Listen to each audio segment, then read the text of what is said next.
Hi, I'm Simon Paul Atkinson.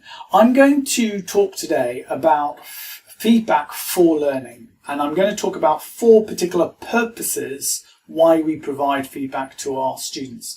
I'm going to try and position this in the context of an 8-stage learning design model and a broader framework for assessment. But the 4 elements I want to talk about, the 4 purposes of assessment, are to enhance the student's capacity to do future assessments, to evidence their learning.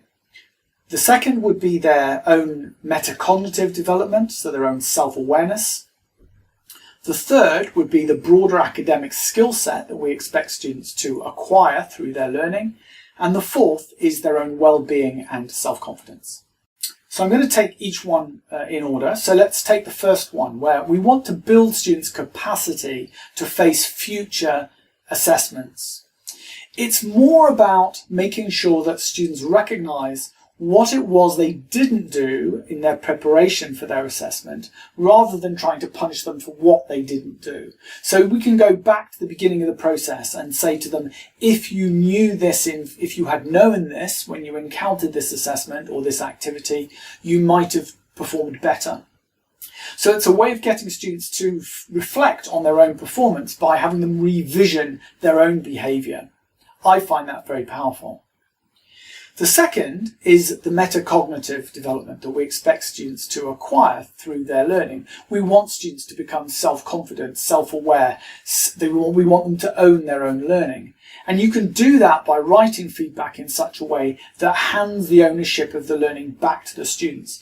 Don't point out to them that they failed to do X, Y, and Z. You want them to say, this is what you did very well. What could you have built on that? How could you have extended that? How could you have reflected your experience or your evidence in a better way? So making students think back as to the evidence that they provided and think about how they might have presented it even better.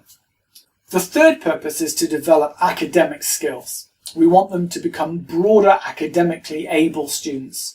So the ability, for example, to reference things effectively, or to draw on multiple sources, or to write in a particular way or a particular style that's suitable in your discipline. All of those things should be reflected somehow in the feedback that you offer students. The fourth reason is to provide some degree of self-confidence building and a sense of well-being in your students. Students will receive your feedback as an effective comment on their work, and it's important that the tone of it is very constructive, that they can move forward with the feedback that they're given in a meaningful way. So those 4 reasons for providing feedback: to develop their capacity as a student, to enhance their metacognition, to broaden their academic skills and ensure their self-confidence is built. Those 4 reasons are all fundamental to the design of feedback and the assessment process. If you can't find it within your reservoir, within your professional arsenal, to match all 4 of those reasons for providing feedback, there might be something fundamentally flawed in your assessment itself. But you may want to rework your own assessment protocols in order to enable you to make feedback meaningful for the student. So I hope that was interesting. Please do subscribe to me on YouTube or follow me on social media, and I'll see you again next time.